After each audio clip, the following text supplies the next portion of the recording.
اس وقت نبی کریم صلی اللہ علیہ وسلم کی میلاد پاک محفل میں حاضری کا شرف بخشنے کے ساتھ ساتھ سلسلہ عالیہ نقشبندیہ مجددیہ کے عظیم تاجوار تاجدار اور روحانی پیشوا حضرت قبلہ پیر صاحب دامت برکاتہم العالیہ کی صحبت میں بھی بیٹھے ہوئے ہیں۔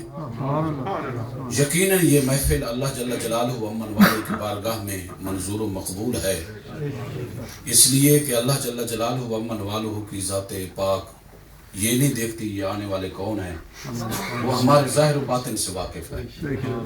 وہ یہ دیکھتا ہے کہ آج کس کی صحبت میں یہاں بیٹھے ہوئے ہیں، کس کی نسبت سے یہاں بیٹھے ہوئے ہیں، اور کون سی محبت کی لو لگا کے یہاں بیٹھے ہوئے ہیں۔ یقیناً اللہ جل جلالہ و امن والہ اس محفل کے فیوز و برکات ہم سب کو عطا فرمائیں گے۔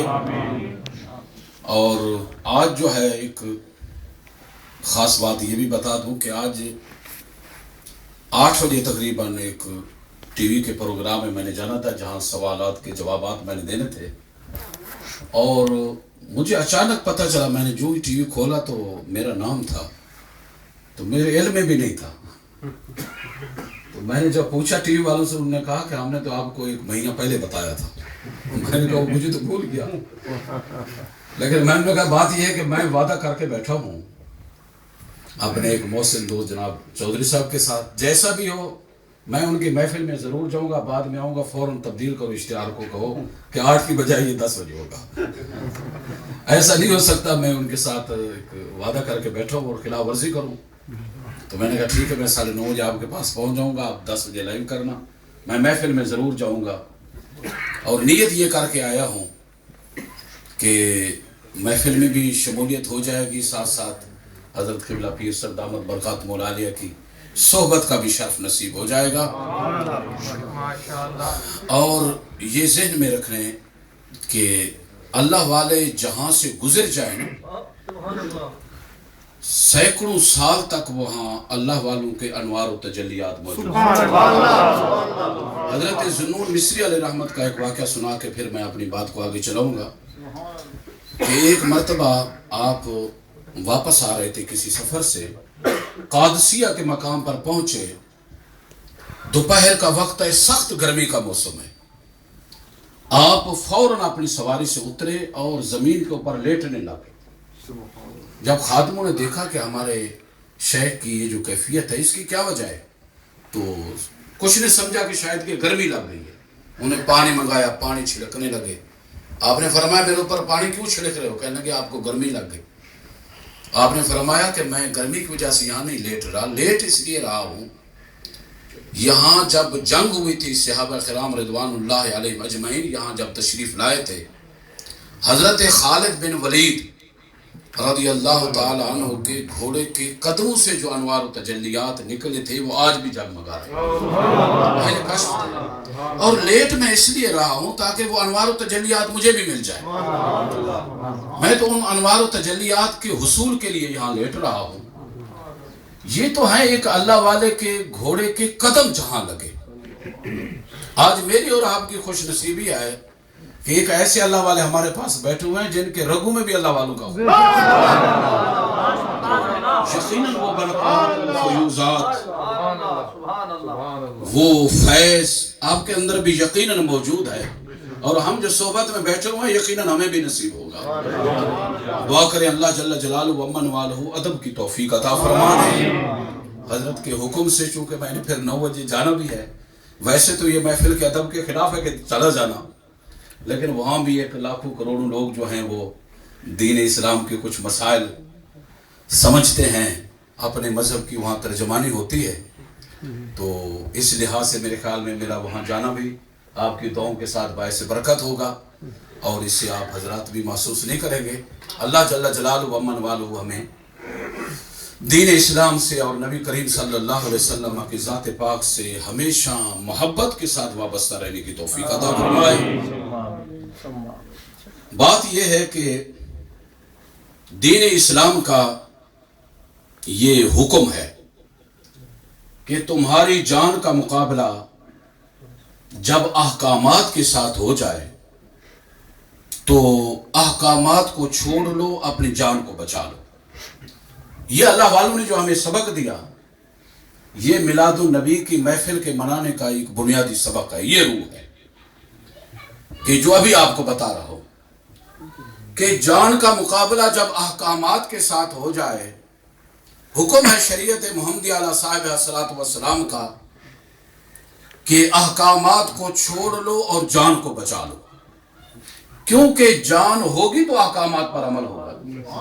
مثلا کھڑے ہو کے نماز نہیں پڑھ سکتے، بیٹھ جاؤ، بیٹھ کے نماز نہیں پڑھ سکتے، لیٹ جاؤ، پانی نقصان دیتا ہے، وضو نہیں کر سکتے، تیمم کر لو۔ اب آپ دیکھ رہے ہیں کہ جہاں جان کا مقابلہ احکامات کے ساتھ ہو رہا ہے، اللہ تعالیٰ حکم دے رہا ہے کہ احکامات کو چھوڑ دو، جان کو بچا لو۔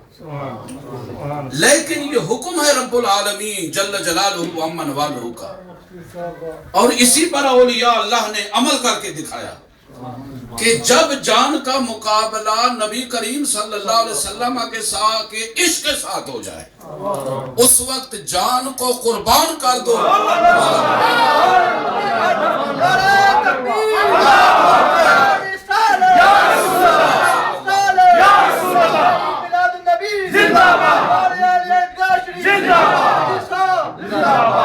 یہ وہ پیغام ہے کہ حضرت قبلہ پیر صاحب دامت برخاتم العالیہ یہاں دینے کے لیے آئے ہیں ہمیں، کہ جب جان کا مقابلہ عشق مصطفیٰ کریم صلی اللہ علیہ وسلم کے ساتھ ہو جائے، جان کو جانے دو مگر عشق کا دامن مضبوطی کے ساتھ پکڑو، کیونکہ جان تو جانے والی چیز ہے، آج نہیں تو کل چلی جائے گی۔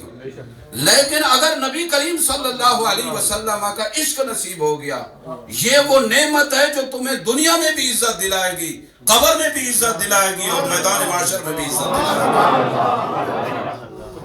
حضرت مجدد الفسانی علیہ رحمت کا، چونکہ سلسلہ عالیہ نقش بندیہ کے آپ عظیم پیشوا اور تاجدار ہیں، آپ کا ایک فرمان جو حضرت علامہ مولانا عبد المنان صاحب، جنہیں بحر العلوم کا لقب دیا جاتا ہے، آپ نے اپنے فتاوی بحر العلوم میں اسے نقل کیا، چونکہ یہ محفل سلسلہ عالیہ نقش بندیہ کی نسبت سے ہو رہی ہے نا، تو آپ کا کلام پیش کرنا ضروری ہے۔ نبی کریم صلی اللہ علیہ وسلم کے عشق کا اس عظیم روحانی سلسلے نے ہمیں کیا سبق دیا۔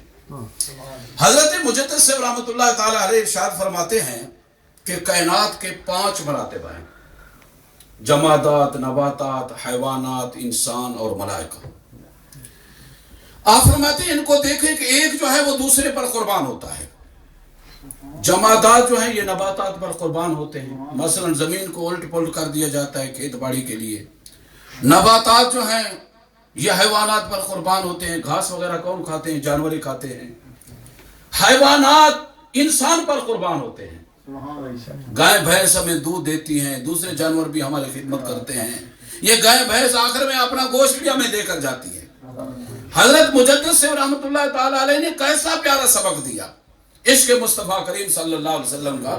آپ فرماتے ہیں انسان جمادات نباتات پر قربان ہوں، نباتات حیوانات پر قربان ہوں، حیوانات انسان پر قربان ہوں۔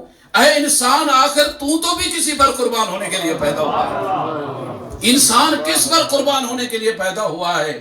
اگر اس سوال کا جواب پوچھنا ہے تو سلسلہ عالیہ نقش بندیہ کے سب سے پہلے پیشوا حضرت ابو بکر صدیق رضی اللہ تعالیٰ عنہ سے پوچھ لے کہ غار ثور میں سانپ ڈستا رہا مگر ایڑی کو نہیں ہٹایا۔ پتہ چلا اگر انسان قربان ہونے کے لیے پیدا ہوا ہے تو مصطفیٰ کریم صلی اللہ علیہ وسلم کے عشق پہ قربان ہونے کے لیے۔